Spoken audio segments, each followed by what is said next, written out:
विजय जी, जो अडानी ने कहा है कि हर 1 साल या डेढ़ साल में $1 ट्रिलियन की इकोनॉमी हमारी बढ़ने वाली है आगे, जिस तेज गति से काम हो रहा है और जो सही दिशा पकड़ ली है।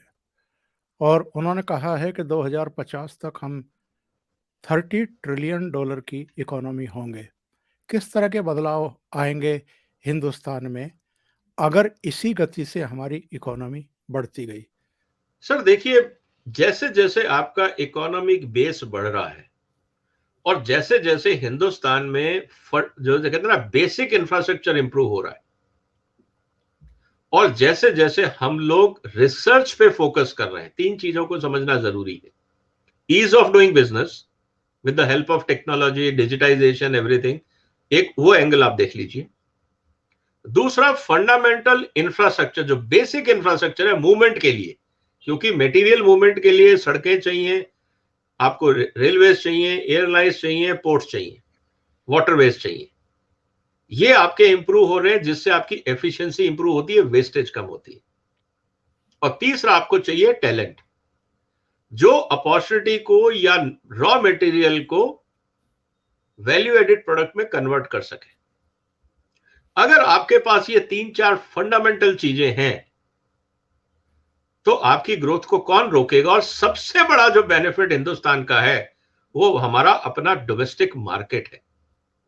अगर अंतरराष्ट्रीय बाजार में मेरे 10 शिप नहीं भी जाते तो कोई फर्क नहीं पड़ता, हिंदुस्तान का बाजार बहुत बड़ा है।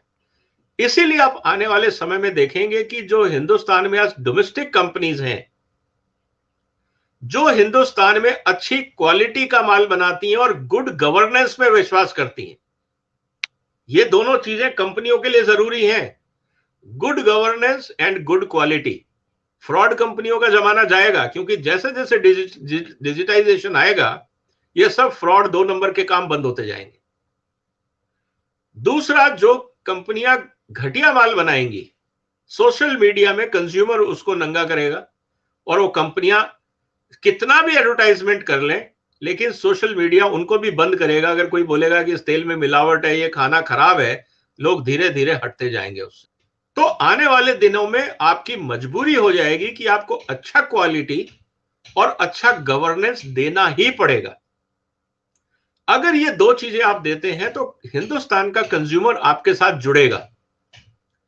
जब आप इन दो चीजों के साथ जोड़ेंगे, आपकी कैपेसिटी यूटिलाइजेशन बढ़ेगा, आपका कैश फ्लो इंप्रूव होगा, आपका प्रॉफिटेबिलिटी इंप्रूव होगी, तो सर बाकी 160 देश तो आपके लिए एक्सपेंशन ऑप्शन है।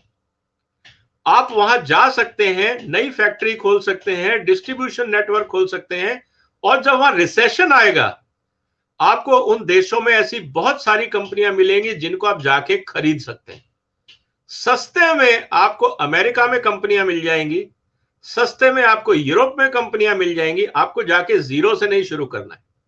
तो जो विजनरी बिजनेसमैन हैं वो कस्टमर नहीं ढूंढते आजकल, वो कंपनियां ढूंढते हैं।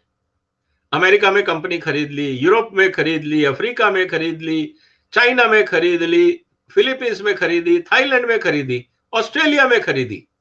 जो विजनरी बिजनेसमैन है वो कंटेनर बेचने नहीं जाते हैं, वो कंपनियां खरीदने जाते हैं। और इसीलिए आप देखेंगे कि बहुत सारी कंपनियां, आज हिंदुस्तान की बहुत सारी कंपनियां बाकी देशों में हैं। ऐसी ऐसी कंपनियां हिंदुस्तान की हैं जो 130 140 देशों में काम करती हैं, चाहे वो केमिकल्स में है, चाहे वो फार्मास्यूटिकल में है, चाहे वो टेक्सटाइल में है, चाहे वो इंजीनियरिंग में है। तो ये शुरुआत है भारत की। लेकिन जैसे जैसे डोमेस्टिक रिफॉर्म होंगे वैसे वैसे भारत की कंपनियां मजबूत होंगी।